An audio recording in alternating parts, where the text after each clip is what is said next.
4:45 اور سامنے بادلوں کے اندر اللہ نے اپنا نام لکھ دیا کلیئرلی. ان کا ایفیکٹ کا اسٹائل ایسا ہے کہ وہ اللہ لکھا ہوا سامنے وائٹ والے بادلوں میں دیکھو. ٹھیک ہو گیا. اور دوسری بات یہ کہ انہوں نے دعویٰ کیا تھا اگلے 3 دن گرمی کی شدت میں اضافہ ہوگا. آج تو 19 ستمبر ہے تو گرمی کی شدت تو کم ہو گئی ایک دم. میرے چھت پہ آنے کے بعد ہی ہوا یہ بھی. کل میرے چھت پہ آنے کے بعد بارش ہو گئی تھی جب میں نے ویڈیوز وغیرہ بنائے. آج میرے چھت پہ آنے پہ موسم ٹھنڈا ہو چکا ہے, گرمی غائب. ابھی بھی گرمی غائب ہو گئی ہے. اور یہ میرے چھت پہ آنے کے بعد ہی سین ہوا ہے. صبح سے لے کے اب تک تو کچھ بھی نہیں ہوا ان کے ساتھ. دوپہر میں نے آگے سے ایک فوٹیج بنایا تھا جب مجھے نماز کے لیے جانا تھا, اس سے پہلے میرے پاس زیادہ ٹائم نہیں تھا. باقی فوٹیج میں نے اپنے گھر کے نیچے سے اور ہاں وہاں سے بنائے تھے. اب یہ سامنے اللہ کے نام کا ظاہر ہونا, یہ تو عجیب و غریب بات تو ہے نا, کہ بادلوں کے ایفیکٹس ایسے کریٹ ہیں, بیچ کے کٹس کے اندر اللہ نے اپنا نام لکھا ہوا ہے, حالانکہ ساتھ میں وائٹ بادل بھی بنے ہوئے ہیں. کلیئر ہے. اور ہوا چل رہی ہے. اوکے, موسم ٹھنڈا ہو چکا ہے اور بادل اس وقت میرے اپنے سامنے تک بھی آ رہے ہیں. عجیب غریب سین ہے. اگلے 3 دن کے دعوے اللہ نے ان کے جھوٹے ثابت کیے ہوئے ہیں. کل بھی جیسا ان کو جھوٹا ثابت کیا بارش برسا کے, آج بھی ان کو جھوٹا ثابت کیا موسم ٹھنڈا کر کے. اگلے 3 دن گرمی کی شدت بڑھے گی. ان کے لیے گرمی کی شدت بڑھ رہی ہوگی. لیجنڈ چھت پر ہے اور گرمی کی شدت ٹائیں ٹائیں فش.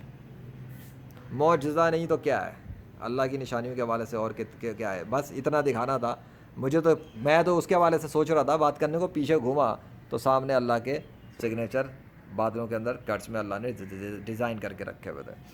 جب تک میں جب اٹھ ہی گیا ہوں بات ہی کر رہا ہوں تو ادھر کا بھی سین دیکھ لیتے ہیں کہ ادھر کیا ہے. یہ دیکھتے ہی دیکھتے دیکھ لیا. اللہ اکبر, تھینک یو سو مچ.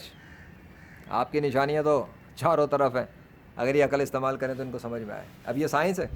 کون سی سائنس ہے بھائی؟ میری چھت پہ آنے سے بارش آ گئی, میرے چھت پہ آنے کے بعد موسم ٹھنڈا ہو گیا اور گرمی کی چھٹی ہو گئی. فرش ابھی بھی گرم ہے, یہ فرش نہیں اب نہیں ہے, بہت ہلکا ہو گیا ہے.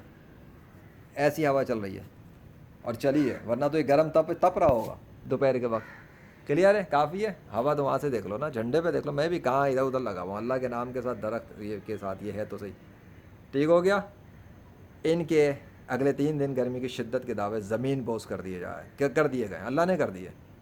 کل بھی ان کو جھوٹا ثابت کیا, آج بھی ان کو جھوٹا ثابت کیا. ٹھنڈی ہوا چلا دی اور گرمی کو فارغ کر دیا. تو کون سی گرمی کی شدت میں اضافہ ہو رہا ہے؟ یہ لوگ ہم سے بھگت رہے تھے نا, تو یہ بھگتتے رہے. میں جو بھگت رہا ہوں میں وہ دکھا رہا ہوں اور بتا رہا ہوں کہ وہی خدا ہے. جب چاہے آنن فانن موسم تبدیل کرتا ہے. تو پوری پاکستان کیا پوری دنیا کے لوگ اللہ کے سامنے سر جھکا دیں. وہ ان کو زمین کے نیچے سے بھی اناج سبزیاں اگا کے دے گا, جیسے اس نے وہ میری جگہ پہ اگا دی ہے نا, مٹی کے اندر سے مختلف قسم کی چیزیں ہے نا. وہ کہیں بھی کچھ بھی اگا کے دے سکتا ہے. وہ زمینوں کو پھاڑ کے دے سکتا ہے. وہ وہاں بیج نہیں بھی ہوں گے تو وہ اگا دے گا. وہ ایسا بادشاہ ہے. اور آسمان سے پانی دے گا اور اتنا دے گا کہ لوگوں کے فائدے ہوں, نہ کہ لوگ تباہ ہونا شروع ہو جائیں. بس لوگ اس سے معافی مانگیں اور گناہوں سے خود کو روکنے کی کوشش کریں. ہمیشہ کے لیے تو نہیں روک سکتے. جتنا ہو سکے ہر بندہ تم بھی میں بھی سب اپنی اپنی حد تک اپنے آپ کو گناہوں سے روکنے کی کوشش کریں. اتنا ہی کافی ہے. اور اللہ کے سامنے سجدہ کریں اور اللہ سے معافی مانگیں اپنے گناہوں کی. آنا تو سب کو اللہ کے سامنے پڑے گا, آج جھکیں یا کل جھکیں. خدا وہی ہے, وہی رہے گا, اور اس کے علاوہ کوئی اور دوسرا خدا نہیں ہے. اور ایتھسٹ یہ تو میرے جوتے کی نوک پر جھوٹے لوگ ہیں, مکار, فریبی, دغا باز. ان کو اخلاقیات تب سمجھ میں آتی ہے جب ان کی اپنی ذات کے خلاف کوئی بات کرے, ورنہ رسول اللہ صلی اللہ علیہ وسلم پر بھونکتے رہتے ہیں یہ لوگ. اور جب میں ان کے خلاف آتا ہوں اور بولتا ہوں تو کہتے ہیں یہ تمہیں رسول اللہ نے اخلاق سکھائے, یہ تمہارا اسلام سکھاتا ہے. تو جب تم اللہ اور رسول کے خلاف بھونک رہے ہوتے ہو تو ان کو تب اخلاق سمجھ میں نہیں آتی, تب ان کو اخلاقیات یاد نہیں رہتی. جب ان کی اپنی ماں بہن باپ پہ آتی ہے اور ان کی اپنی ذات پر آتی ہے تب ان کو اخلاقیات کا منجن یاد آتا ہے. تو یہ تو میرے جوتے کی نوک پر رہیں گے, اور ایسا رگڑ کے رکھوں گا سوشل میڈیا پہ کہ ان کی ماں بھی پچھتائے گی کہ ان کو پیدا کیوں کر دیا.